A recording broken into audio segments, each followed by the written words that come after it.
Shalom saudaraku, bertemu lagi dengan saya hari ini. Senang sekali bertemu dengan setiap kita yang terus setia menyaksikan program ini. Biarlah program ini terus menjadi berkat buat setiap kita hari-hari ini. Nah, saudaraku, hari ini saya mengajak kita belajar lagi dari satu judul firman Tuhan, yaitu tentang melihat berkat di dalam masalah. Nah, saudaraku, biasanya kalau kita bicara tentang masalah, waduh, kalau kita ada dalam masa-masa sulit, masa-masa yang genting dalam hidup ini, kita terkadang sulit sekali untuk berpikir bahwa ini ada berkatnya di sana. Kita berpikir bahwa ini semacam, aduh, Tuhan itu jahat sekali dalam kehidupan saya. Kenapa hari-hari ini saya semakin setia berdoa, saya semakin baca firman Tuhan, saya semakin setia ke gereja, saya semakin percaya kepada kebenaran, tetapi masalah terus ada dalam hidup saya. Saudaraku, saya mau bilang begini, jadi orang Kristen, jadi orang percaya bukan jaminan kita tidak mempunyai masalah, tapi menjadi orang percaya kita bisa mendapat kekuatan dalam menjalani masalah yang ada. Nah, saudaraku, hari ini saya mengajak kita belajar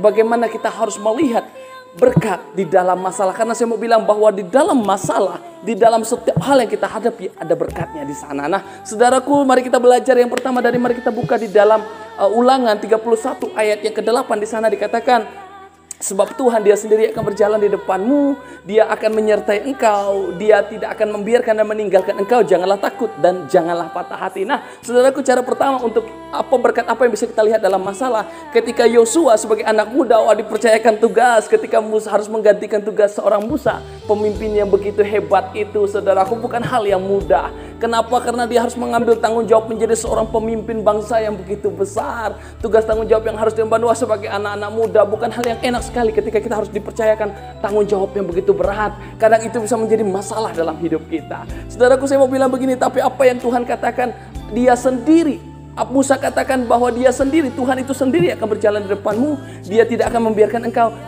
dia tidak akan meninggalkan engkau. Artinya ada berkat di sana. Berkatnya apa? Yaitu berkat pemeliharaan. Saudaraku, saya mau bilang, kita dalam masalah kita, dalam pergumulan kita ada berkat yang bisa kita lihat, yaitu adalah berkat pemeliharaan. Dalam berkat pemeliharaan itu ada apa saja, saudaraku? Yang pertama, itu bicara tentang kesetiaan Tuhan. Bapak ibu saudaraku, semua kita yang ada yang menyaksikan video, saya mau bilang bahwa dalam masalah kita, Tuhan itu setia.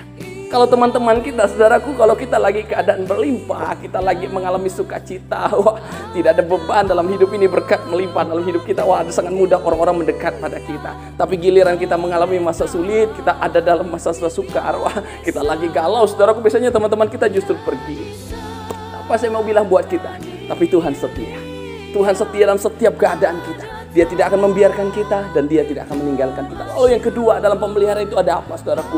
Dalam pemeliharaan itu bicara tentang bahwa Tuhan peduli. Saudaraku, saya mau bilang begini, bahwa Tuhan peduli dengan seluruh kehidupanmu, bahkan hal-hal yang kecil yang ada padamu.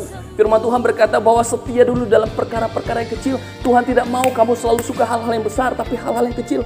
Artinya apa? Hal-hal kecil dari kehidupan kita. Tuhan mau itu. Dan Tuhan perhatikan semua itu. Tuhan peduli. Dalam Yeremia 29 ayat ke-12 di sana dikatakan bahwa Tuhan akan mendengarkan setiap seruan kita. Saudaraku, saya mau bilang buat kita, Tuhan peduli dalam hidup kita. Apapun yang kita alami hari ini, Tuhan peduli. Lalu yang kedua, berkat apa yang kita bisa lihat dalam masalah dan pergumulan kita?